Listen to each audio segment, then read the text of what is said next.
beautiful places to see. In terms of how historical both locations are. I mean, Charleston's 1670s, Savannah 1733. They're old towns, with a lot to do. So with not only, again, just being where we're at in Broughton, wife can go shopping while you go, go fish or, have her jump on the boat with you. It's not going to, be an all-day affair unless you want it. But the fishery has its similarities but has its differences. I mean, we have vastly higher tides here in Savannah, so that makes it a little bit more challenging. That internal clock when you get into a spot definitely kicks in a lot sooner. There's just so much to do at both locations. It's like, do you love the outdoors? Flip a coin, heads or tails, Savannah or Charleston. So we do that. We do a fly tying night every third Thursday of the month, and it is a year-round fishery for us. First you got the blessing of having redfish that 365. For us, starting off in the spring, that's when, redfish are starting to get out of that winter doldrum. They're a lot happier, start dealing with spring tides. So again, you're focusing as an angler on those high tides. We get migratory species. You talk about jacks, cobia, triple-tailed tarpon. I mean, we're very, very blessed to be here.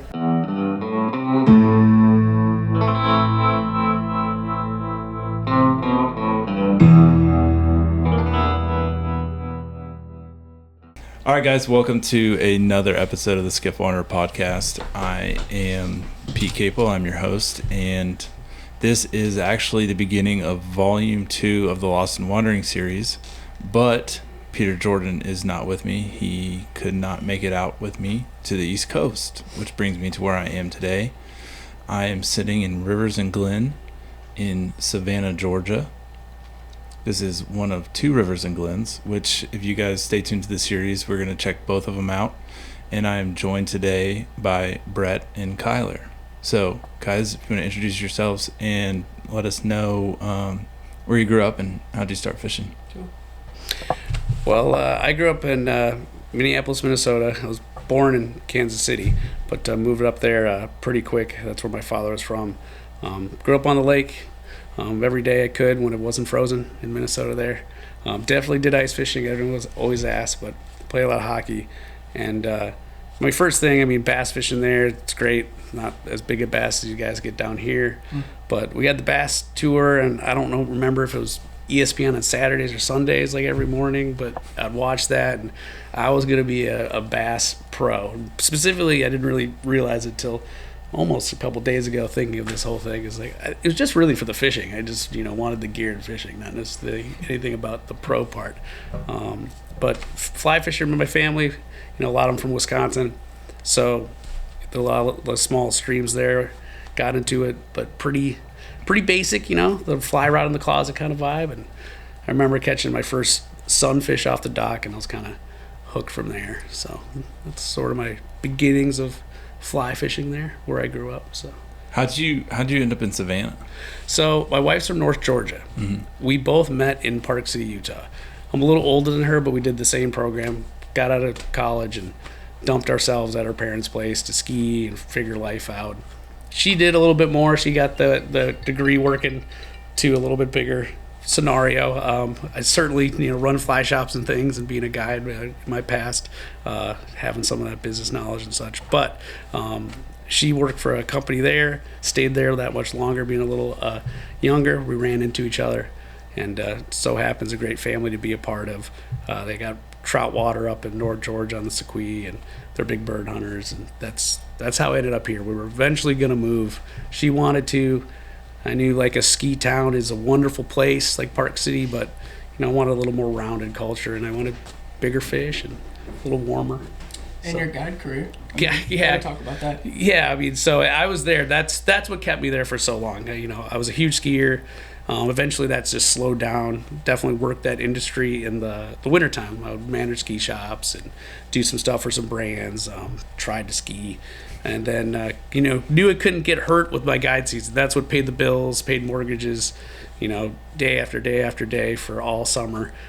Most of my guide career was, around Park City, but definitely a lot on the Green River, Wyoming and Utah. That's where most of my miles were. Yeah. And that's what kept me there forever until, I was kind of getting ready before I met her. Like, I don't know, maybe I'll be one of these tarpon guys down there and get all yelled at, don't know what I'm doing. But, that's what kept me there. And then met her, and she was ready and I was ready. And I'm like, let's go. Bought a house sight unseen, basically. It's a gorgeous house. Yeah. Gorgeous house. Yeah, well, she did it. She took the money, did it really well. Did it a lot with her own money for sure, but I never saw it and trusted her, and definitely a strong Southern woman like that from a humble little Minnesota nice kid. I was like, you do your thing, so. And traveling angler. I mean, you talk about Boca before. Yeah, so my saltwater fly fishing, we're going to go red fishing later today. I don't know what will happen. I always wanted to skiff once I got a little bit more into this.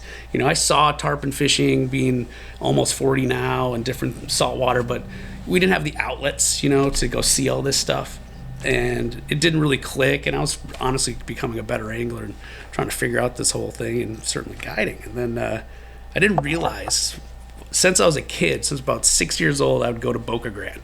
And all I saw was the past stuff. Would rarely see a skiff, and every year it would be like 18. I'm a little more into fishing, not in college out in Montana yet, and I'm like, oh, there's one of those cool little boats right there, one of those expensive little boats right there.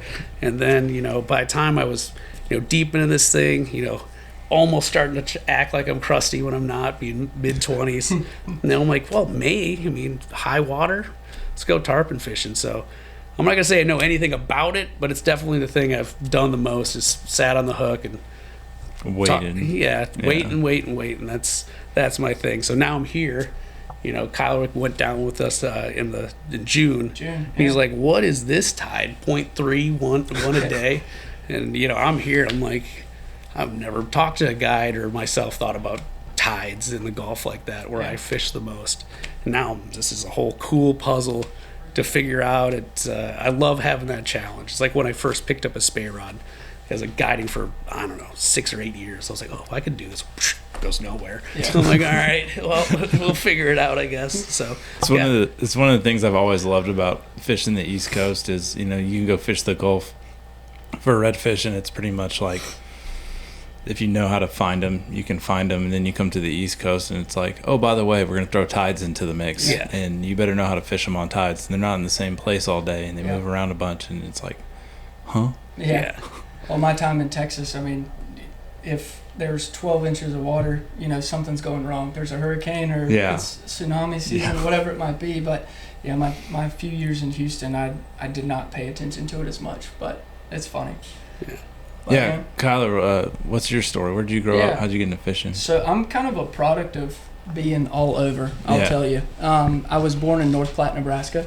Stayed there till I was about 5 years old, and then moved to South Carolina. So you might hear that a little bit in my voice as we talk. But no, I grew up in South Carolina. I got into fly fishing really, really early on. I'd say, not too early, but 10, 11. My grandfather... I'd see him during the summer times when I would split visitation between my mom and my dad, and we were driving up from South Carolina, which would take 28 hours to get there, and we had plenty of time to talk on the phone. And I remember one summer I just came to him and just said, hey, I know nothing about fly fishing. I saw it in a Fly Tire magazine. What is this about? Can you teach me about it?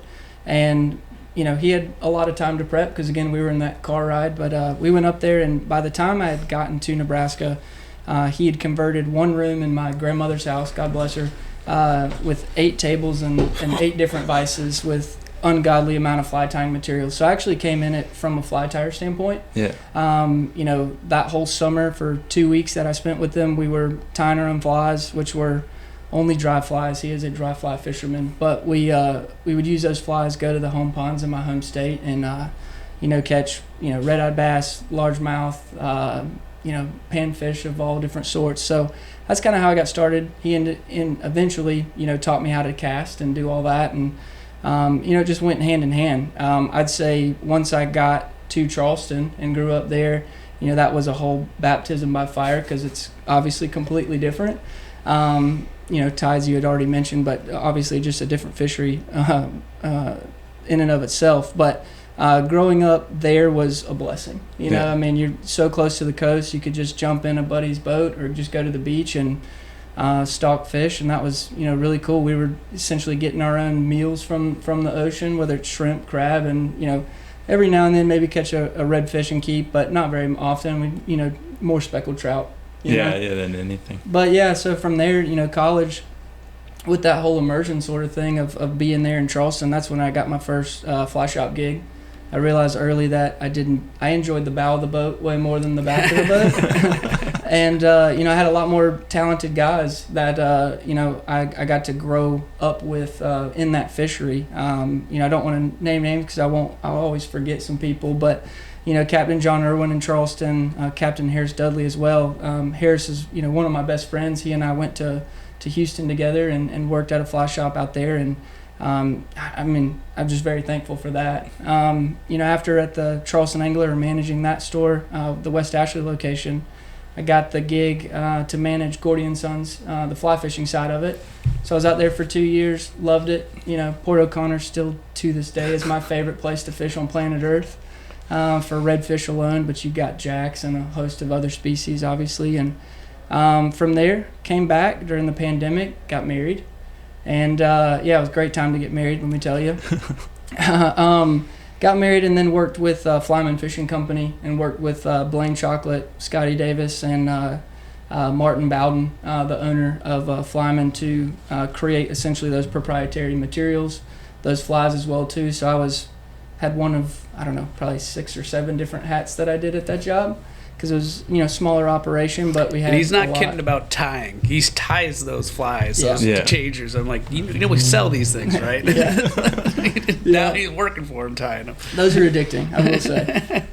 But yeah, so was running the company. One of the jobs operations manager, the other one production, running fly tying production overseas by way of a Excel spreadsheet. Yeah. So it taught me a lot about sourcing. It taught me a lot about communication more so than managing a fly shop. And after that, I think I spent 2 or 3 years there after I came back, and then I was like, man, I really want to get back into a fly shop. And Rivers and Glen, they had the location up in Mount Pleasant. Knew those guys, known Luke since he was 10 years old. I can't wait for you to talk to him. And even as a 10-year-old, he was so dialed. Coming into our tying nights at the Angler and casting competitions and blowing everyone out of the water at 10 years old. And I knew Owen for a long time too. I think we've known each other for about 12 years. And they were just like, you want to move to Savannah? And I was like, let's do it. So yeah, my wife, she's from here originally and grew up in Anderson, South Carolina. So it was a pretty easy transition for us. Yeah. Yeah.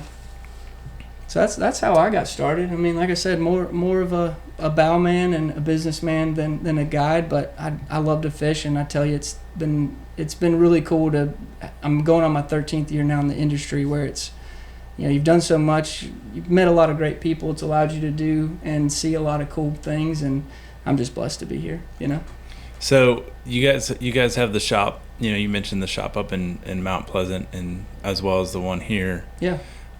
Which one came first? So we actually had 3 at one time. Right. We just closed the Augusta location on the 24th of August. That one was the longest standing, having been there for, I think, 25 years, if I'm not mistaken.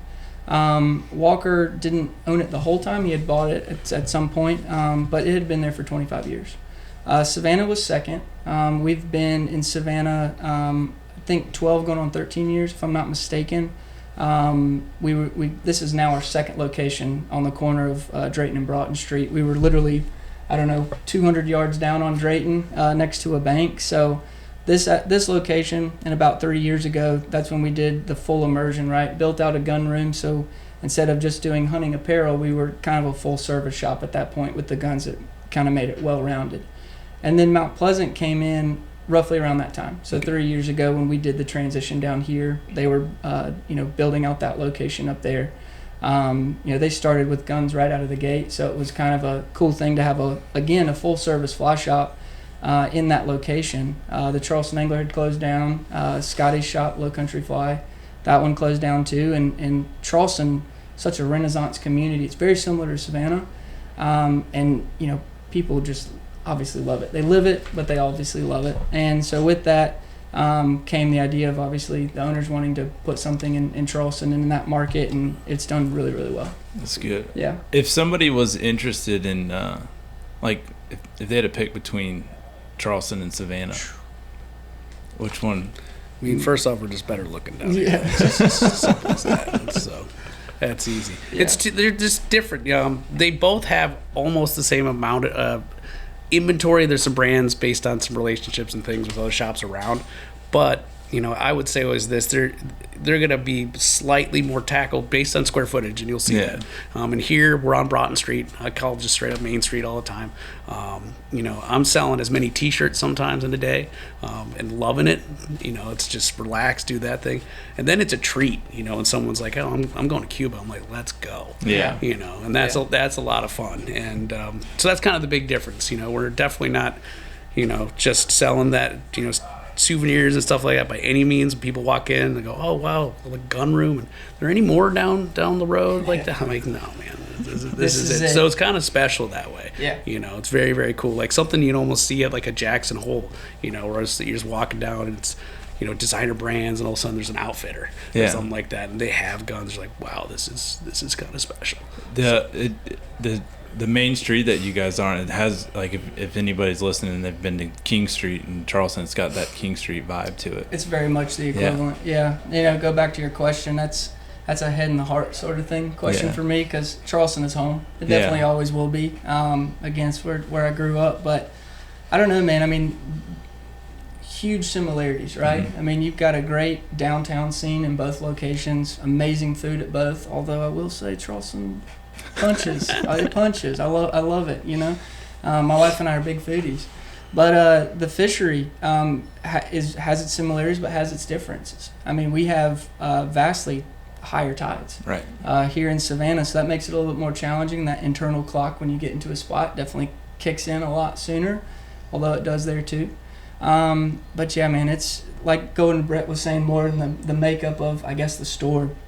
It's crazy with the amount of traffic that we get on Broughton Street. I think reports said there's like some 5 million people that come and visit per year on our street. So that's a huge task for, Brett being my assistant manager and us kind of tag teaming this sort of project. Is we have this still, in the year that we're in for Rivers and Glen Savannah, with an untapped potential. We just got to do our job, keep it stocked, and bring in some great people to come in for events to keep the community engaged, and still service the people that are visiting with us as well too, because it's not just fly fishing. I know this is a fly fishing podcast, but we'll get into obviously the wing shooting opportunities and stuff, I'm sure, with this conversation, but there's just so much to do at both locations. It's like, do you love the outdoors?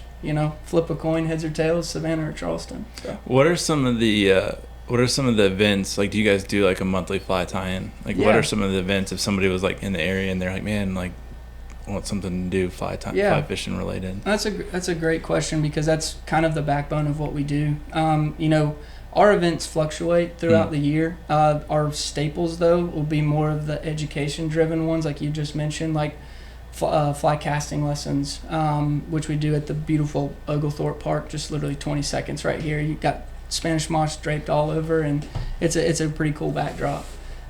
We do that. We do a fly tying night every third Thursday of the month. Mm-hmm. So this Thursday will be this installment. And we, that'll be one of us doing it. That could be a guide that's coming in.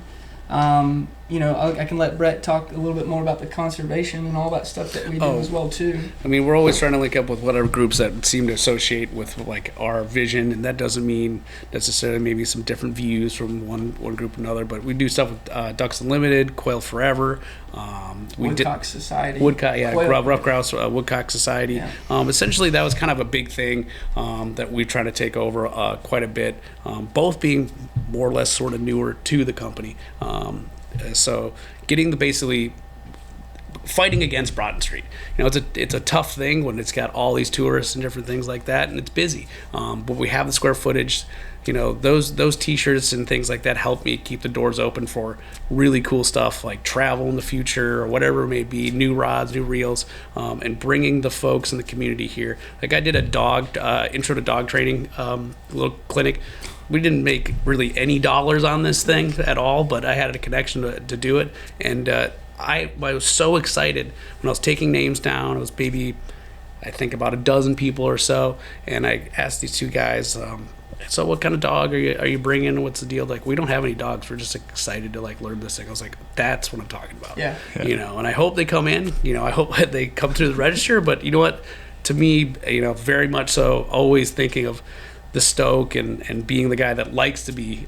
I'd rather row or anything else. I'd rather be a guide to almost as true as you can say that statement. Yeah. Seeing those guys be excited about getting bird dogs and things like that. I mean, it was awesome. So that's a huge thing for us, and essentially, like I said, the fighting Broughton while still definitely wanting Broughton for everything that it has for us. So. And a few other ones too. I mean, we've been very, very busy this year with events, and BTT was a big one. Yeah. Where both locations, raised a bunch of money that goes back into the habitat. So at the end of the day, yeah, we do got to keep the doors open, but it is really not about dollar signs. More say, I know Francisco and Walker. I hope you're listening, or not listening, but no, we definitely do a great job. But it's really about, and it's their vision. Holistically, it's just us to implement, but they're very big stewards of the outdoors. So I think if you look at a good fly shop, they're going to do that, right? They're going to pour back into the resource or back into the community. Another one like a more on the national stage would be F3T. We did that at South End Brewery this year and the year prior, and we'll look to continue to do that because the owner's a huge fly fisherman, so it's kind of an easy conversation. Yeah. And then, golly, what else did we do? We did our 4-city youth shoot last week where Yes. This is our third annual, youth shoot. It's grown every single year. First year we had 170 shooters. Last year 220, and then this year 244. So it's just grown so much, and it's housed at the historic Forest City Gun Club, which is the oldest in the country. It's been around since 1883. So it's a pretty cool spot, and like I said, we're pretty spoiled and fortunate to kind of have all these outlets and resources. Brett's dog training event that he did is at Bethesda Hunting Club or Hunting Preserve. Shout out to the boys' schools. I think one of the first boys' school. I should know this stuff. Ask me about mayflies, I'll know that a little better. Yeah. But I think it was like the first boys' orphanage or something like that, possibly in the country, maybe Georgia. But started that, and what they had was all this land, for just learning about nature and different things. They converted some of it over. Those dollars go right back to Bethesda, and then those boys will work. I don't think it's a boys' school anymore, though, but I think it's just a private school, so there's no boarding. But those kids will, learn they got to raise the quail that my pointers get to pick up and do all this different stuff. So it's cool. It's local. It's great acreage for what it is, and I've shot birds before coming to work. That's great. And it's more training for me, definitely. Guy coming from out west. That's just, You guys want to talk about fishing a little bit? Yeah, let's do it. Yeah. Fishing's You're into that kind of stuff. Yeah. Fishing's cool. So tell me a little bit about the fishing down here in Savannah. Man, it is a year-round fishery for us. First you got the blessing of having redfish, that 365. Just depends on how mad you are at it in certain parts of the year. With the seasons that change, tactics, habits of fish change throughout as well too. We all know, and your listeners do too. For us, starting off in the spring, that's when redfish are starting to get out of that winter doldrum. A lot happier, start dealing with spring tides. So again, you're focusing as an angler on those high tides, and that's going to carry throughout pretty much November. October, fall being the best time to go. I love fishing in the fall, as I think we all do.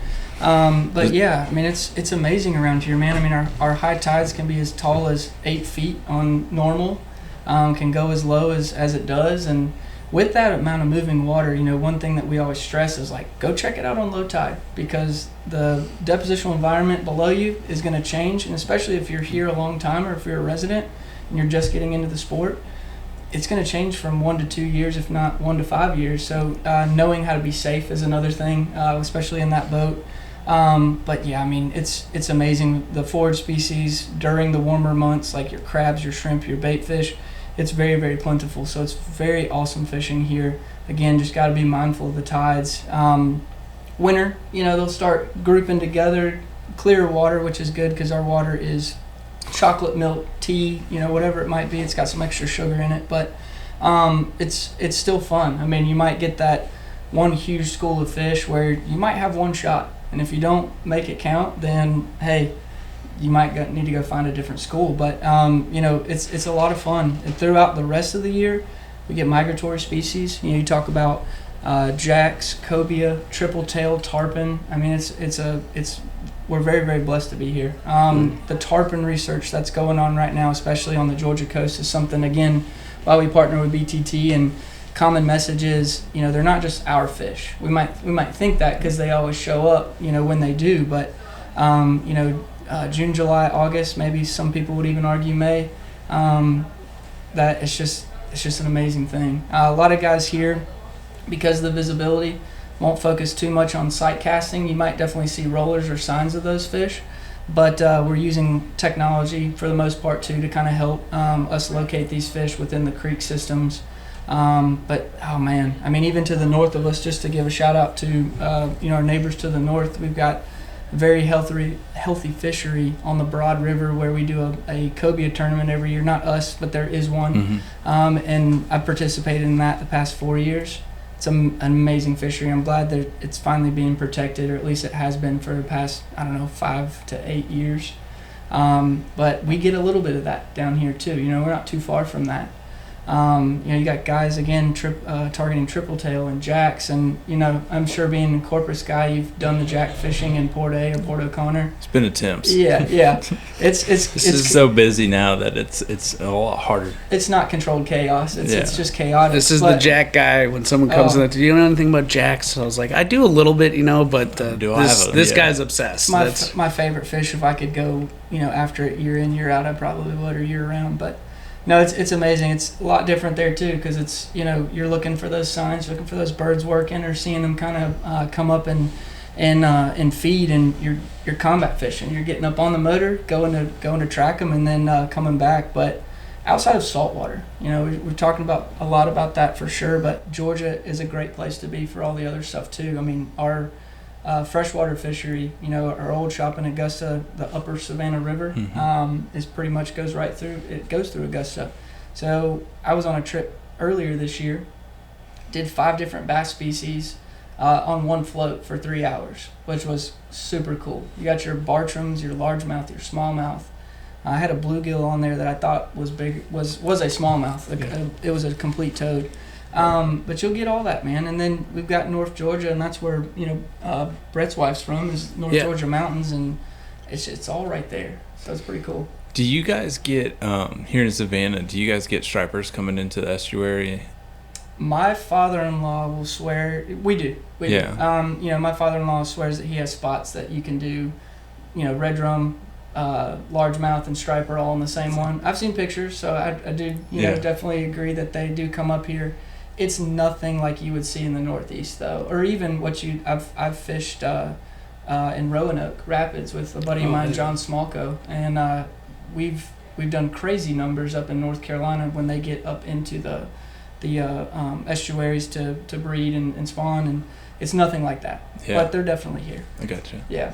That was one of the, because I've been messing with them a bunch over in Alabama, where they, you get them at certain times of year. They use the rivers to spawn, and then they come back out. And I know the Savannah River is known for having striper in it, so I've always just been curious and never had a chance to ask somebody about that. Yeah, definitely. I know Adam, our old manager too in Augusta, he would target them certain parts of the year too. So yeah, so for me, all those species around Savannah, being someone that went to Boca Grande all the time, and that was my saltwater. I've definitely been to the Bahamas a lot more living here. My wife loves it. It's great. That was our honeymoon. So bonefish has now got a little spot. And doing that, and catching some redfish in Louisiana a little bit when I was a kid, I've been just fully dedicated to redfish. Other than bass ponds around my house, seeing tides, like I've talked about, how crazy that is. I have not looked up on the Google box, but I've heard multiple times we have the highest tide swing in the eastern seaboard besides Maine. I'm not sure if that's totally true. I should just look it up, but it's been told that a lot. I know. So I fish Hilton Head a bunch, and I know a flood tide in Hilton Head compared to my buddies that fish Charleston has got 6 inches on Charleston. Yeah. And I know from hanging out with the guys down in Brunswick, their typical flood is 7.5, almost 8 foot. Yeah, we could do. That's pretty standard in Charleston. If you're fishing a 7.2, you're way in the grass, there. you're in the trees. You're way up there. You're way up there. But it does allow you to get back in some places that you don't, typically get to. But yeah, that's pretty standard for us, and then even taller. Again, it's when that internal clock just kind of, I can't get stuck up here because it's going to be a while. No, I mean, I'll be 100% honest. When Peter, George, and I started talking about doing this leg of Lost and Wandering, the first phone call that I made was to my buddy Ace up in Charleston, and was like, when is the best flood in October? And like built the entire trip around October flood tides. Good. But Kyler, we talked about this a little bit this morning. Everybody associates Georgia, South Carolina with flood tides. I want you to talk a little bit though about like the beauty of the low tides, because I think like some of my best days in the low country have been fishing redfish on low tides. And I think it's just one of those things that like gets so overlooked, because you get into the flood tides, it's the tall grass, the skiffs in the grass, it looks so beautiful. That's what everybody wants to take pictures of. Nobody wants to take pictures of like a muddy creek with oysters sticking out of it. I mean, just to interject, the first time someone gifted me a pin, I won't tell who it is or where it is, but I'm like, I need a low tide creek. I was fishing a lot of low tide, the river, but kind of basically these flats all down. Fish start pushing in a little bit, and with those high tides that we have, I was like in an arena, like a battle arena. It was that tall up, even staying on the platform, like holy smokes, it was really. And then I caught the bank, and I'm like, that's why I liked being in a drift boat more than being in the bank. So I didn't think I would ever like be catching grass that often, mangroves and stuff for snook down in Florida. But that was cool. That was really, really cool to see, being down like that. It was really cool. Sorry. No, man, for me, as it is for all of us, man. I mean, being outdoors is spiritual, but being in the low country marsh is even more so, dialed up to the umpteenth degree. Definitely a God-fearing man. Don't go to church as much anymore, but when I get on that boat, that's where I find it. Tale of two tapes, right? For me, growing up in Charleston, and really anywhere on the low country coast, those quintessential high tides, right? Those picturesque, you might see in a video of the tailing redfish in the grass. What people kind of don't realize is that's not every day. That might be every so often, and it is. So you got to get it where you can if that's what you love to do. So just to start on the high tide situation, everyone, that doesn't happen all the time. That just happens very periodically on lunar cycle, but it's amazing. I mean, you talk about aggressive feeding fish. Typically, again, the quintessential tailing redfish is rooting around trying to find a food source. So we're essentially putting that fly where it needs to be. You might see some different behaviors in the grass. You might see some floaters where they're just up there trying to be protected during a certain stretch of time. Maybe they're chased hard after anglers on low tide, or dolphins, or maybe just got buzzed over by a boat where it's like, okay, I'm in the grass, I'm full, I'm just going to sit here and we're going to be good. Still throw at those fish, because more often than not, they will definitely eat. And then going on low tide, which this is something that I've kind of learned since I've been in Savannah for 2 years, is up in Charleston growing up, low tide fishing is more of a thing up there. And again, haven't been here long, so it's just what I've learned in a little bit of a time, the time that I've been down here. But going on low tide tells you a lot about the depositional environment. Is there oysters down there? Is there structure down there for these fish to kind of hold up during certain parts of the tide that's going to maximize your shot of catching a fish, right? Or hey, I found this school of on low tide. These fish, they do move, but they don't move as much as we think they do. So 9 times out of 10, you go back on a high tide where you find fish on low tide. I bet they'll be there. I would bet that. Yeah. But it's a cooler scene on low tide because it's obviously less water. You might see them rooting around, but they're going to be cruising, and it's going to be one of those shots where you're going to get a shot at a moving fish, and it's just different challenges. I've seen them definitely feed on that sort of tide cycle too, but at the same time, I just love spot and stalk redfish on low tide with potentially clear water or clearer water. Yeah. It's just absolutely amazing. But I don't know. Like I said, I go back to what Chad said this year for the Savannah Fly, because it's a flood tide tournament typically. This year with the tide cycle, and when they scheduled it, there was a huge low tide element. So one thing he did say was, "Good luck." For all you high tide fishermen, here's a chance for you to see what low tide fishing is about, and that says something, because again, it's there. The high tide's not always there, so it's good to just be diverse. And I think I know we've been joking around, but that's a cool thing to be as a well-rounded angler, is fish both sides of that tide cycle. So. Yeah, I mean, you have to be like myself, and definitely try to help out like friends and family, and my wife like, "Oh, you can go fishing after this." I'm like, "You don't understand. Like it's like I kind of understand this, and I've been doing this for half, but like this will not be great. I don't have any." And it's really cool. You can't just go sometimes. And certainly, hatches and all that, great, but the fish are there. It's not in the ocean, and it's so cool of a dynamic. And I really love those redfish, because the flies, there's a variety, but they're just, if you get it right and you get them happy, they're going to eat to a degree, but it's about going to get them and when they're happy. And that's just such a tide thing. It's so cool. It's one of the biggest things that I've noticed between trout guys. I'm going to say trout guys specifically, and any kind of saltwater fishermen, is trout guys, we'll get up and have some breakfast, have some coffee, and we'll get out there eventually. And saltwater guys are like, all right, it's 12:55. We've got 10 minutes to get to the ramp so that we can be at the spot. It's going to take us 30 minutes to get to that spot. Tide should be filling in about then. 100%. Like, if you're not there, we're leaving you. And I went. We only have so much gas in the boat. We missed our mark. Like, we're gonna give it a go. And I went to Florida, and sat on the hook. I don't want to say I know that, but that's kind of my time for sure. And looking at those fish swimming at you. I'm a big golfer, single digit, one handicap here and there. Definitely not anymore. And I like intense stuff, and that's what I'm not gonna ski forever. Make that my vacation. Living out west, so a lot of fish. I like big fish to pull, and I like it intense. And those fish, I mean, gosh, 0.3. I had the times I did have guides on there, not one time did he ever mention guides, or excuse me, tides. Not one time down in the Gulf like that. Now, so trout there, and then 2 bumps and this, that. We have 10 feet if you get a negative and all the way. We'll go. That's full double digit down here, and it's a different program. It's cool. It's one of the other beauties of fishing over here with tides that I know you can't really do it on a guided trip, but you can do it if you come down with your skiff and if you're fishing low tides and high tides, there's a nice little window to pull the boat and go get lunch somewhere. Which you guys, we talked a little bit about, especially, I know Charleston better than Savannah, even though I've spent the last 7 years living across the river.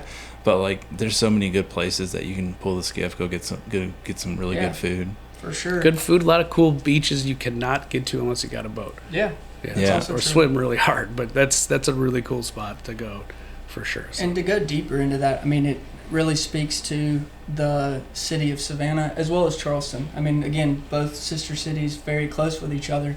We'd love to have the serious anglers come, but if you need to, twist your wife's arm a little bit, there's, beautiful places to see in terms of how historical both locations are. I mean, Charleston's 1670s, Savannah 1733. They're old towns, with a lot to do. So with not only, again, just being where we're at in Broughton, wife can go shopping while you go, go fish, or, have her jump on the boat with you. It's not going to, be an all-day affair unless you want it to be, And on top of that, just great food at both locations. Specifically in Savannah, you talked about, places to pull the boat. And, one of my favorites and one of my wife's favorites is the Wild. It's off of Thunderbolt, but it's got a dock that you can pull right up to. They've got 2 bars out there, and it's all like low country cuisine, so it's absolutely amazing. If you got the time to come downtown in between, some of our favorite spots are like the Common, which is right across the street from us here on Broughton Street, and a host of other things, man. I mean, barbecue, seafood that you couldn't believe, obviously, because we're so close to the coast, and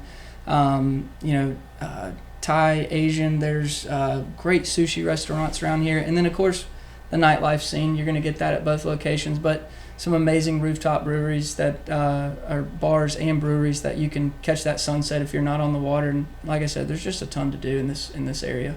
Yeah, the ideal couples trip to me here. The fishing obviously is going to be part of that, maybe both you guys. But I mean, that Enmark Marina is big. Yeah. There's some acts that go there that are huge. One act almost booked there, one of my favorites. Fish almost did that thing. The rumors, at least, as we fish heads like to think about. But like a show, food, golf, I mean, you can have all of that at the same time. You could have some buddies come down here and just fish, no doubt. And I would say, generally speaking, still being newer, but from what I've seen for the travel I've done, you're not going to see a bunch of boats out there, at least where you're going to be pushing that. That's a great point, because that leads me into something else where you think redfish on the fly, right? I know the Southeast, especially Georgia and South Carolina, have sort of climbed that ladder a little bit. When you think of redfish fishing, I've caught redfish in 5 different states, right? And you think of the Southeast and, or redfish in general, you think Texas, you think Louisiana, you think Florida, obviously are your top 3, right? Mm-hmm. But South Carolina and Georgia now climbing that ladder, it's one of those things where it's like, it's kind of cool that it's unknown a little bit, at least to us that live here, but at the same time, we want people to experience it, and it is just as much of a redfish fishery as anywhere else in the country. They don't bite like Louisiana. It's a whole different breed of redfish. Yeah, for sure. But I will say, dumber redfish. Yeah, they are very aggressive. There's substantial size to them, and again, you can come at any point in the year and do it. And if you book 4 different trips in a year, you're going to get 4 especially with the seasons as they change, you're going to get an experience each and every time, which is really cool. You mentioned size and Louisiana having those bigger redfish. Mm-hmm. I will say one of the things that I have noticed in fishing over here in South Carolina and Georgia is you're not going out and catching 40-inch redfish. They're there though. They are very much there. For it's sure. Like coming from Texas, which Kyler, you got to fish Texas a bunch. The amount of ocean water that gets into the Laguna and behind the barrier islands in Texas is very low. So you don't get a ton of influx of big fish coming into those areas. Whereas, Louisiana, one of the reasons Louisiana has such big fish is you're about 5 feet from the ocean, from the Gulf of Mexico the entire time. And that's the same thing here throughout the, coastal Georgia, coastal South Carolina, is you're about 5 feet from the ocean in a lot of those places. So, what I've noticed fishing over here is your average size redfish is a lot bigger than, if you're thinking about, if you're like, hey, I don't have the money to go to Louisiana, I could go to Texas or I could go to South Carolina, but I want to catch a bigger redfish. I would highly be like, you need to go to Georgia, you need to go to South Carolina, because you guys have some good redfish that get into the backwaters and the estuaries. Certainly. I mean, you talked about the nutrient-rich environment of Louisiana. Texas, my experience, although we did get on some nice redfish out there, they're really a certain size. I don't want to say cookie cutter. It's a negative connotation, but they're definitely a lot smaller, although there's larger groups of them, which is absolutely amazing to see a garlic knot group of redfish kind of going around. But here, with our environment, it is super rich, and like you said, it needs to be looked at a lot heavier, and it's up to us to protect it. And I definitely want to get into that during the conversation when we get to it. But there's a lot of stuff that Georgia needs to do on a legislative side of things that can make it even better. Which we've already mentioned in the podcast, Captain Chad DeBose. He's captain of and owner of Tall Tides Charters. He was a manager here of Rivers and Glen for a long time. Transitioned into guiding and doing real estate here in the Savannah area. But outside of guiding, just to talk about the guiding real quick, actually, he's got a great stable of guides. He's, like I was telling you earlier today before we got started, he's one of our many resources that we have on our guide list or guide program. The company as a whole has guides from Georgetown all the way down to St. Simon's with the guys on the fly and Jared. So we all are in the same sandbox. We all play very well together, and we respect of what each one's doing, but we typically work with the same guides because we like to bring in the best, right? So with Chad and his operation at Tall Tides, you've got Perry Broussard as well as Chase Simpson. And then they've got another guy coming up now, Josh Rose, and all four of them, man, absolutely great guys, great guides. What Chad does on the side of that is really push the envelope for conservation in the area. And that's also our role too, as the shop and kind of being the hub or the resource of the community. We push those initiatives too in terms of education. But Georgia, and one thing that he fights with his organization, Georgia Saltwater Anglers Association, that Jared's a part of as well. I think he's on the board. They really push the legislative side of things. Like, guys, Georgia still has a 5-bag limit on redfish, and that has not changed.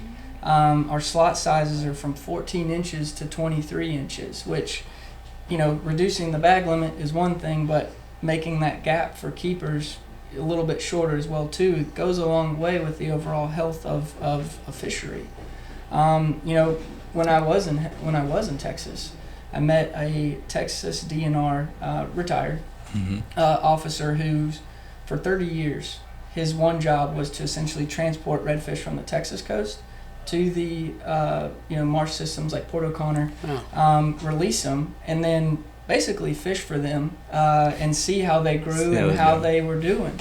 And he told me the same thing. He was like, man, if he's now since passed away, but when we were getting to know each other, he was like, that was my job. That's what I had to do, and it was up to essentially the people to get that across. But it's doing things like writing your congressmen or senators and people in the House and saying this is important, because you paint it however you want to, whether it's a dollar sign or whether it's we just have this connection with this fishery. It's like if you neglect it and don't pay attention to it, there's going to be consequences to it. Right. Yeah. So.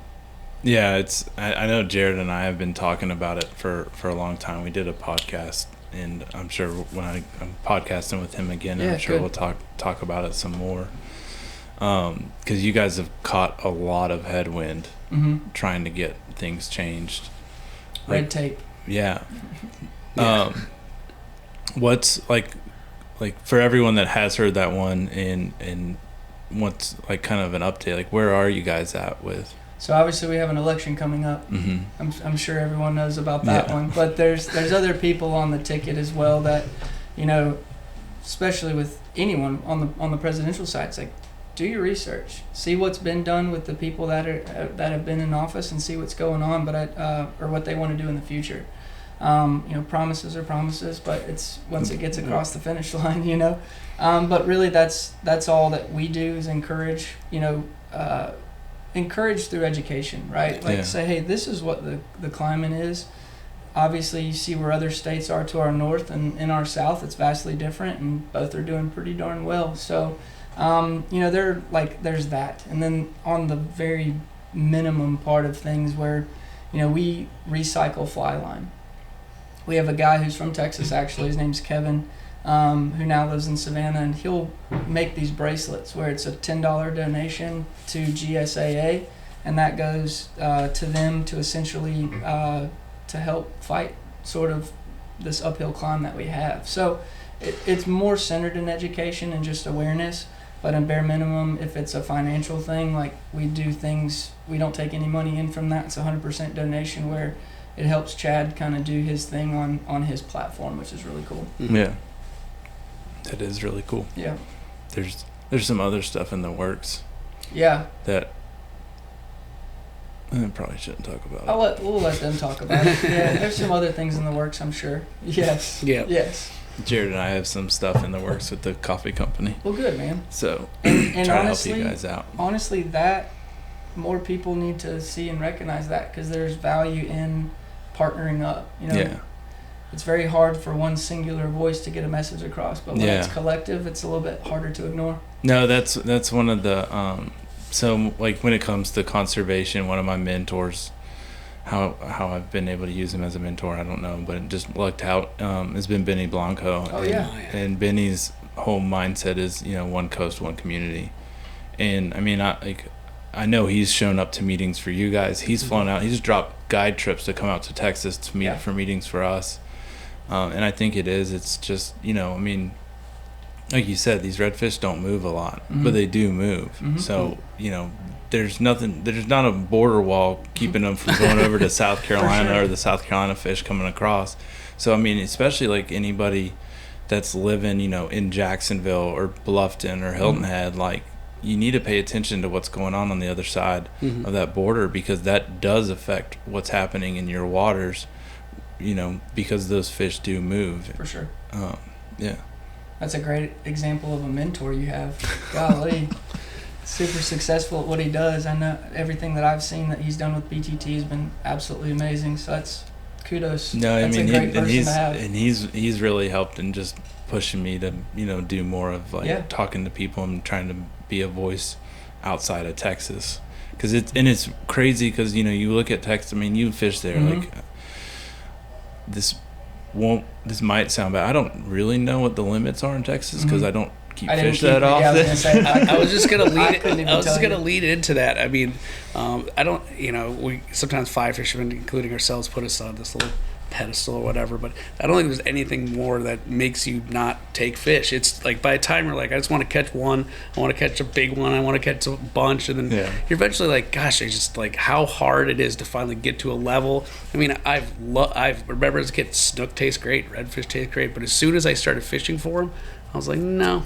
And it's just happens because it's hard, man. Yeah. And that's, but I think from a guide standpoint too, and I'm sure Chad would echo this, and my buddy again, Harris Dudley in Charleston, kind of drove this home. I don't keep really any redfish either. If I did, it would be ones from Charleston that I surfed fish with some buddies, where it got the hook just went too deep, but 99.9% I'm throwing back anyways. But from a guide perspective, those are your business partners. You know what I mean? It's like all these whether it's fly or tackle or bait guys, like that I'm sure clients have this expectation. It's like, we're going to load up this cooler and we're going to go home and talk about how great of a time we had. But you do that a lot, and especially if a lot of people are doing that, then that's where it really starts to be a problem. There's a group of guides in the Lower Laguna, and I don't know the name of any of them in particular, or the name of the program, but they basically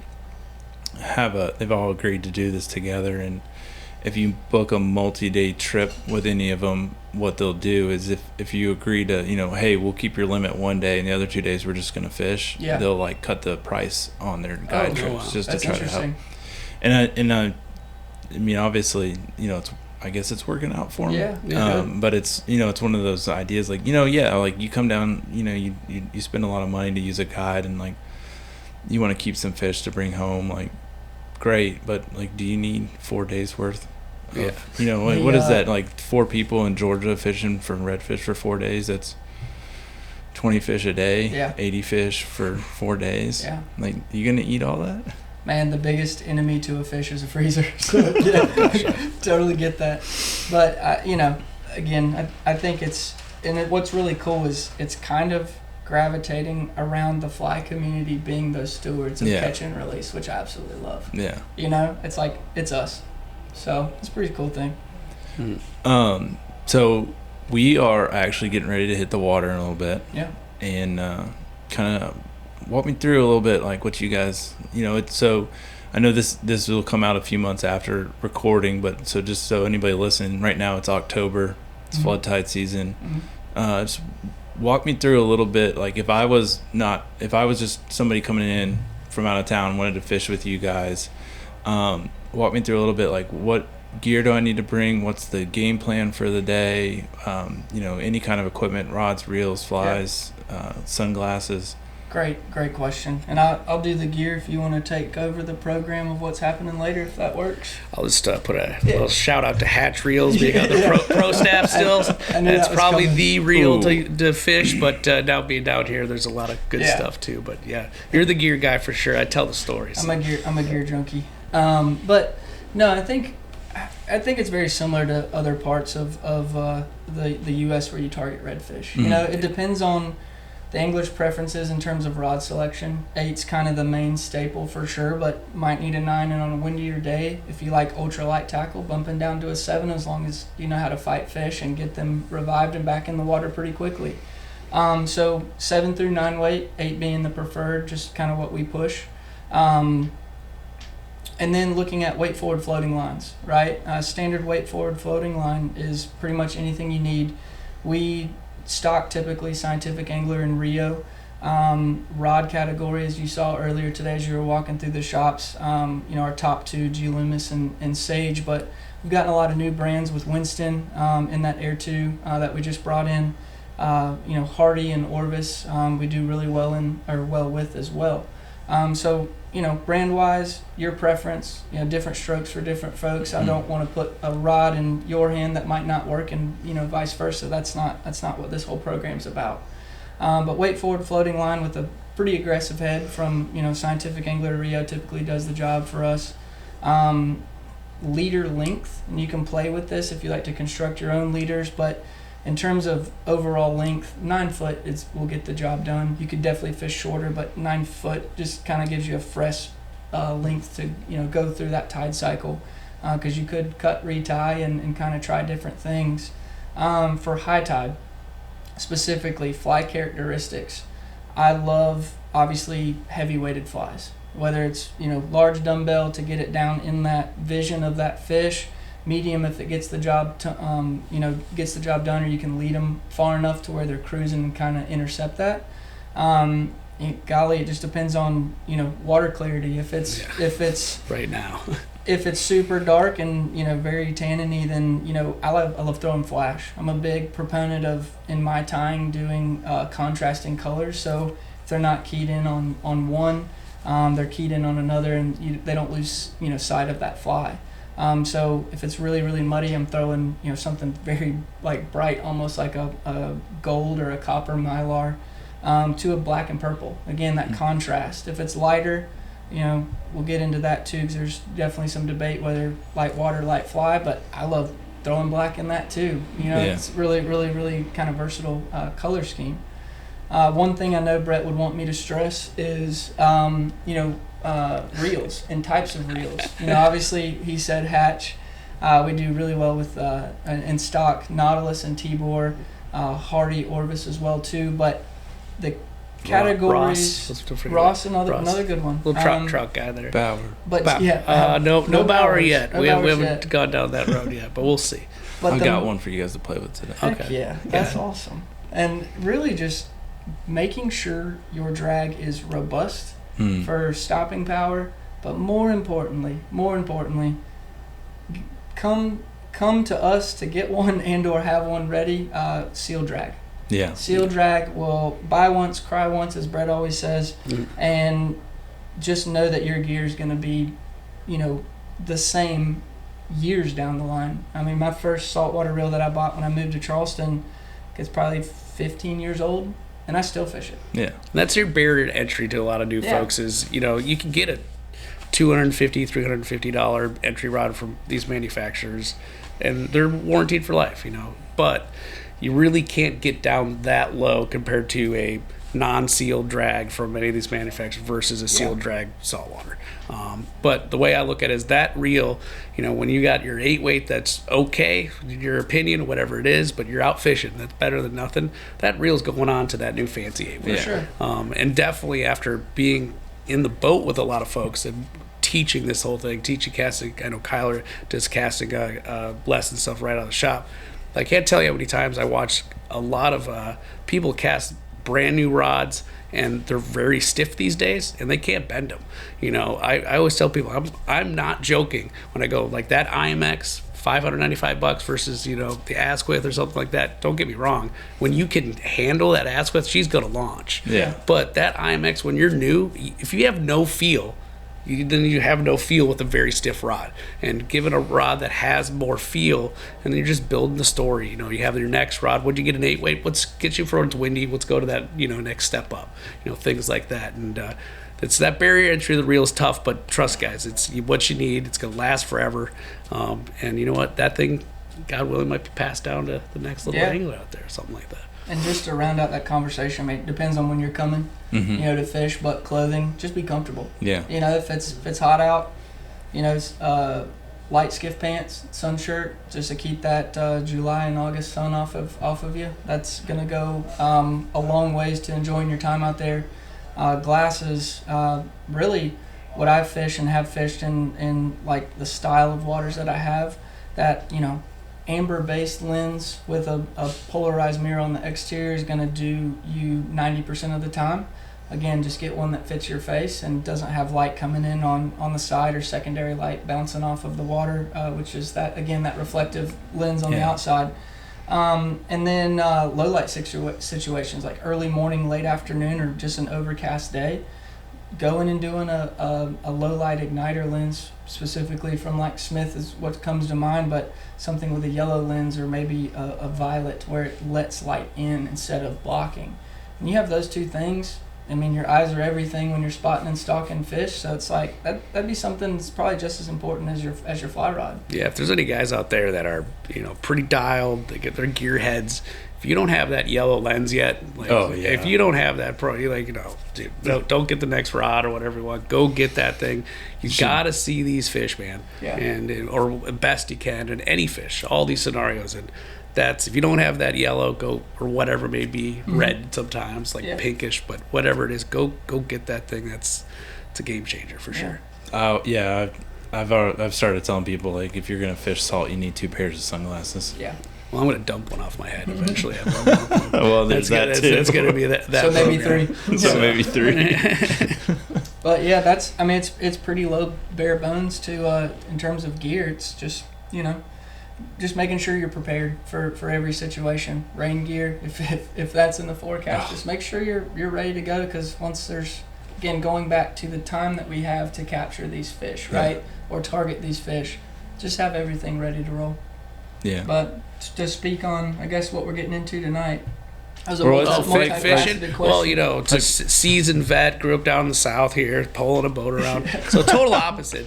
But good thing, the pulling boat, you know, it's opposite movements, just like rowing to a degree. So at first I was definitely doing circles. I was laughing. I remember I went out the first time, bought this boat, always wanted one. You know, I like that kind of fishing. I like saltwater fishing, that intensity of it.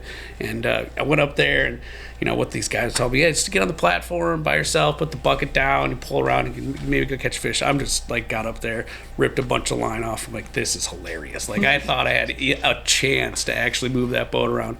But then, you know, getting out there and doing it, figured it out a little bit. But yeah, we're gonna be going out kind of right a little bit after the low, the middle afternoon there. Yeah. So rising tide's at 6, something like that. Mm-hmm. But we'll get into the grass. We'll probably start right on some banks, something like that. But you know, we'll see, man. Who knows? Yeah. Is a typical guy like if I was, you know, if I'm coming in from out of state, like, is it like, hey, we're gonna meet at the ramp at 7, or is it like, hey, that day, because of the tides, we don't need to get on the water till noon? Total tides. And I would say, from what I've heard, like hearing some of the guides, thinking about that kind of program myself, your full day is maybe what's probably booked the most. Right. Like these 8, you know, my 8-hour days are 12. I just want to be out there and fish. You want to target that. Yes, you could go shift and move, but if you want to hit it like on the spot, you're gonna pick what makes sense. Yeah, you know what you like. It might be, you know, a 0.6 low, and you don't love that 0.6 versus a 0.8 where you want to put in, where you've been seeing fish, and then you're gonna go there. So it's that you're gonna pick that tide, what's going on, and go from there. And then of course it's the food sources. You know, in the wintertime, you know, you have different food sources. Not as you know, the crabs and shrimp are gone, so you're low tide specific, generally speaking. But you know, we had, you know, customers in here when, you know, we never fish as much, so I'm looking at my boat more than anything, that are coming in like, yeah, I'm finding them in the grass, and it's January. Yeah. And I'm like, well, you know, it's wild time to be in the grass. Yeah. Sure. I remember like a couple of great customers are. They're fishing, they're anglers. Yeah. I'm learning from them as much as I'm teaching them about some different things too. And man, like, you know, picking that tide, I mean, that is what you got to do, and you have to commit to it, to me. And I like when I've made a commitment, like it was 7.2, you know, it's going to be like 8.4, and I try to go to the same spot. I'm like, well, they're there, but they're really deep. That, like, you know, and making that mistake and understanding that, and then like looking around and looking down the bank or a different spot, and like, oh, okay, maybe that's going to go with that. Mm-hmm. That's the game to me. You know, those fish, if you're happy, you got to find the tide that makes the fish happy, that, you know, you put that together. And kind of the deal. And to answer your question too, like how does it set up, right? It honestly is dependent on the makeup of the trip. How much time do you want to fish? Like Brett's saying, if you do that full day, okay, we're gonna have some slack tide where we can do a boat lunch, or we can go to this spot and have a couple drinks, or whatever it might be. But it's really dependent on, like, I know for Chad and the guys that he has for tall tides, we've had skiffs right in front on Broughton Street early in the morning to catch the morning tide. So it's not specifically, hey, we only have this amount of time, like, let's meet at the ramp. The guides here, they definitely service the client to their needs as well too. But if it works out, they're going to just get up a little earlier just to meet them, down in front of our store and take them to where they need to go. That way, again, after the trip, if the customer parks downtown, they can come and kind of enjoy, downtown Savannah or whatever they might have for the rest of the day. Can someone book directly through you guys? So we used to do that. It used to be a big part of the business, I think, when Chad was managing. Now it's on a recommendation standpoint, just because we don't know their schedules. They're the masters of that, and so if we had to manage their schedules as well as like a booking service, that's where it gets a little convoluted a little bit, I guess. But no, all of ours, we've got all the business cards, contact information for all the guides in Savannah, and again from Georgetown down to St. Simons and anywhere in between. So we really listen to the customer. Hey, are you here? Are you in Bluffton, Hilton Head? Are you further south in St. Simons? Okay, well, we'll get you the correct information. Give them maybe 2 or 3 names. If that doesn't, go through, or maybe everyone's booked, then we give them our business cards and our contact information to where they can reach back out, and we're lining up the next person for them. Our list is a bunch of guys that we trust and represent what we would want to recommend. And back to that, I mean, these guys are pros. They're if you have to go at a certain time, they're going to adjust. They know these waters. There might be an ideal. I will say this as a former guide.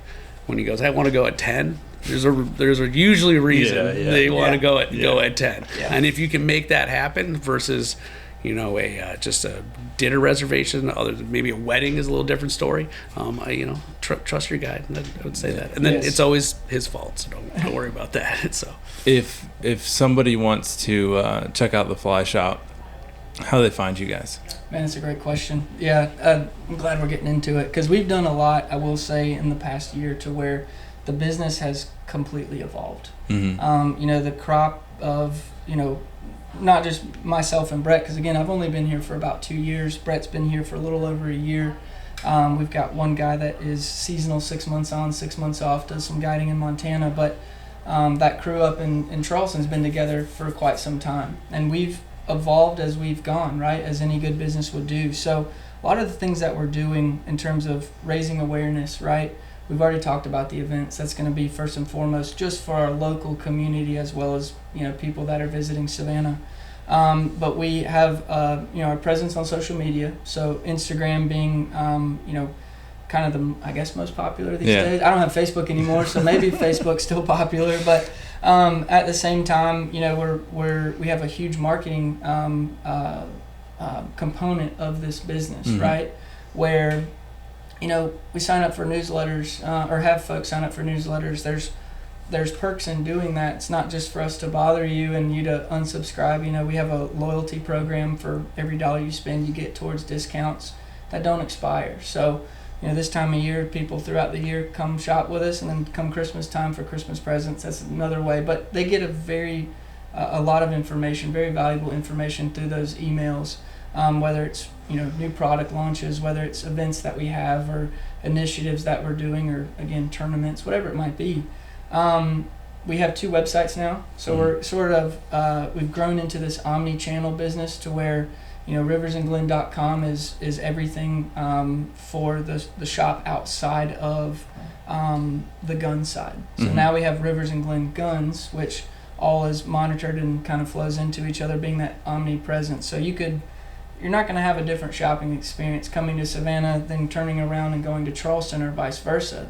And then going home and shopping online, right? It's all going to be right there in front of you to be able to navigate. You're going to get that same level of service, whether it's any of those outlets. But those are kind of the big, main things that just makes it easy for us and hopefully allows us to retain customers for long periods of time. And really we just want to be there to grow with them. We love the seasoned guys that love to do everything, but we love the day oneers too, because it's like, this is going to be a real cool journey for both of us, because I'm going to see you grow exponentially so as well cool. too. So. Oh my goodness, just a quick story. So we did that youth shoot just a little while ago, and we did a little casting contest. And so the first day was just a rod out and do a little bit of casting. They can pick it up. I'll give them a couple tips. The second day was the contest. We're going to you hit the hula hoop or whatever we set up, you get a raffle ticket to win this bucket. And what's the age group? Probably like 16 down or whatever. So like 8 to 8. 9. So let's see here, 240 kids. I probably did like, I don't know, 160, 180 casting lessons in 2 days. In 2 days, Yeah. and like especially with the boys, only a couple girls did it, but I'd be teaching one, all my little tricks and little sayings, and I look back at a bunch of 13-year-olds. I'm like, did you guys listen to any of that? Pay attention to class at all? And I'm like, all right, cool, let's see you guys. And then he'll step up. I'm like, all right, didn't pay attention. Let's get it done. Giving these little kids grief, and they loved it, and that's. Seeing that and those kids stoked. One kid was like, I don't want a box, I want a rod. I'm like technically the inch rod is about $50 less than the speaker box. So man, I'm going to save some dough and I will get you a rod if that's what you want to do. Yeah. So it's that stuff. Seeing those kids, it's a lot of fun to be on this side sometimes. So, and to add to it too, just to kind of underscore the events, it's like it's us getting out into the community too. It's like it's one thing to have all these channels of letting people know who we are, but it's us reinvesting as a staff and as a company into the communities, which we've already talked about the Forest City Youth Shoot, but there's again a couple different gun clubs that are in the area. There's a couple different quail plantations that are in the area as well too, on the hunting side, obviously speaking, to where we can partner with our brands, and we typically do a lot of events that keeps these events layered to where it might be like a Sage demo day or whatever, where we can kind of collab. Again, use their resources to announce sort of like, hey, we got this going on in Savannah, or we've got this going on in Mount Pleasant or Charleston. Come be a part of it. Come as you are. You might be a day one, or you might have done this for 50 years. We want anybody and everybody. It's just, and that really comes off, and I think that's a good chance for us to kind of show our passion and why we've essentially dedicated, I guess, our professional life to it, No, that's awesome. Well, sweet. Thank you guys. Yeah, absolutely. For having me. I'm looking forward to getting out on the water.